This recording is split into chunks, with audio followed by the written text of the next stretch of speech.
series of movements into one word syllable technique. Okay? Mnemonics is like, this is an overhead strike to the left side of the shoulder, left side of the body area. It can involve the neck, the left side of the head, eye, neck, chest area. Overhead strike. But instead of saying all that, we just call it a number one. That's what it's called a mnemonic, where you codify something into a shorter term so that it's quicker for you to recognize it within your own mental processes. Okay? And I taught this concept even in the law enforcement community. So the Filipinos identify all these angles of attack by numbering them. Okay? And you can tell that it's a Filipino martial arts because the way you verify that it's a Filipino martial arts is that this is always the number one. A right hand overhead strike to the left side of the head chest area. And the secondary verification is that usually this is a 5, a thrust to the midsection. Those two numbers are always constant within the Filipino martial arts. Everything else varies. In some styles, this is a 2, some styles this is a 2, some styles this is a 2, and so on and so forth. But usually the number 1 and the number 5 are very common in all of Filipino martial arts. Okay? Now, there is a difference in fighting stance within a tool-based art as opposed to a hand-based art. Okay? A tool-based art, which is a weapon with a weapon, usually the right foot is forward. Okay? And the reason why is because you got more distance, you got more reach to reach somebody. Okay? As opposed to this way, you don't have as much distance. Okay? And so when you're fighting with a blade, especially one that's sharp that will cut you, I want to be able to hit you as far away as I can without you getting to me, because I don't want you to cut me, that type of thing. So that's why they always stand with the right leg forward. Most good warriors will fight. You can take a look at even guys that fight with fencing. Fencing, they do fencing, or they do how many of you anybody taking fencing? Anybody taking any kind of collegiate fencing? Sword and saber, any of that stuff. It's always right hand forward. Everything's forward, right? It's like this. They're always fighting like that. That's mainly because of the reach. If you fight somebody like this with a sword, and he's like this, he'll probably stab you before you can get to him. Okay? That's mainly like if you've got a pistol and the guy's got a .308 and he's 2 blocks away, and you're out and there's no opening and there's no cover, you're going to get dead real quick, you know, unless he's a bad shot, of course, right? And the only exception to that is when we use 2 tools, which is a long sword and a short weapon, a long weapon. And sometimes we will attack with both, and when we attack with both, then the left foot will come forward. We'll attack like this. For example, if I throw what we call it is a number 12, if I attack with number 12, I'll attack like so. And the reason why that is, if I attack with the right foot forward, I won't reach with my left hand, with my short weapon. So that's the only exception to the rule is when our secondary tool is employed, we'll use both, we'll step over the right. Okay, it's the same thing with any time we're going to employ our left-handed tool, our shorter tool, in conjunction with the right tool, the longer blade. So the numbering system of Kadena De Mano is based upon, which is another of my styles, which is called Suro, which is another sophisticated system. And again, so this is a number 1, this is number 2, this is number 3, number 4, number 5, and you know the cuerdas, which this is number 6. In Kadena and Suro, this is a number 6.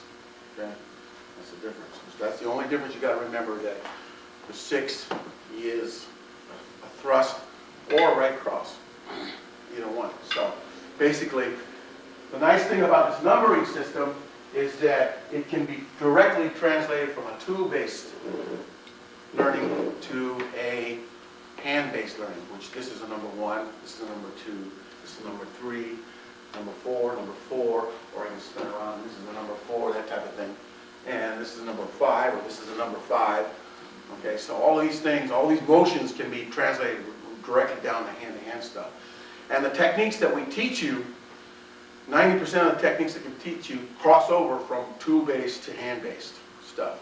Okay, and so that a lot of the things that we teach you in Kadena De Mano or teach you in Surata are kind of like the hand, kind of like a gift to you, if you understand that we can apply the same movements with this weapon as we can with our hands. And some of the things that we did the last time we're going to re-review today. After we've gotten rid of these concepts. So remember, we go after number 1, number 2, 3, 4, 5. We're going to be studying these today if we can get to them. We'll probably concentrate on 1 and 2 right now and 5. But and number 1 is the most common. That's why we always do that one. Okay, let me borrow Brad one more time. We were doing the concepts of evasion, blocking, and target displacement. Now we're going to add a cut. So we're going to do that first drill that we did last time I was here. So we're going to do let's do the block, cut, parry, check. Everybody remember that drill?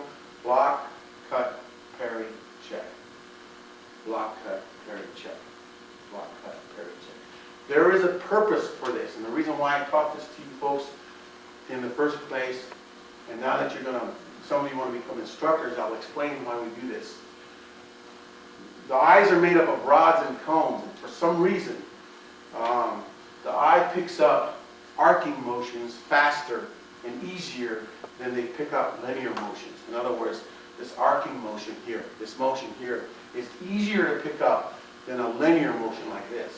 Okay?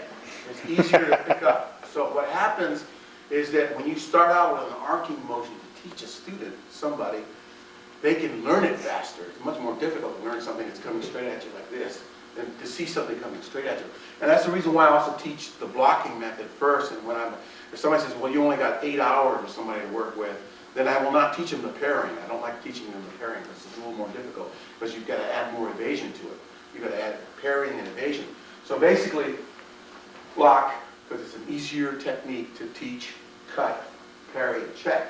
So those are the things that we do. But if some of it you've done spontaneous knife, you can recognize this right away.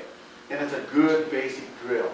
People keep trying to improve on it. They can't do it. Okay? Hi, Tim. Sorry, sir. Come on in. So basically, we want to do the block, parry, and check. Now, this arcing motion also, when you teach a student this same drill, okay? Oh, sorry.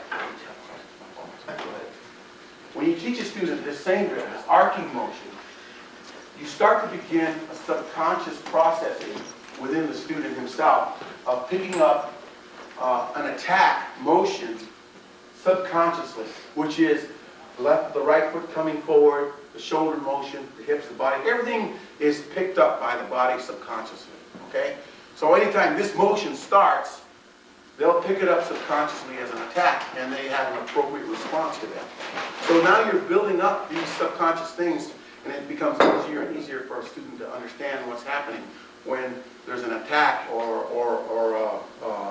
a perception of an attack coming at them, okay? Because only in a trained fighter where they do what we call a reverse punch, which is right here, okay, where this foot doesn't come forward, okay? And that's usually on a defensive motion anyway. In other words, if somebody attacks, like some of the karate motion of the knife, they will do this kind of a motion. But you'll notice I'm doing what is called a reverse punch right here, and this doesn't come forward at all, okay? And only in the instance of boxing does this right cross, they may not step forward with the right foot. But that's becoming more and more a trained response as opposed to a subconscious response as far as you picking up. And again, it's a defensive motion as opposed to an offensive motion. So what you want to be able to do is to teach your students both consciously and subconsciously this motion, this attack. Okay, so again, cut. And again, your student is picking up all the other body motions that are going along with this attack. Okay? All right? Okay. So, and then the next one we would do is parry, check. Cut, parry, cut, check. Parry, cut, check. Parry, cut, parry, check. I'm sorry. Parry, cut, parry, check. Okay, why don't you grab a knife and do those?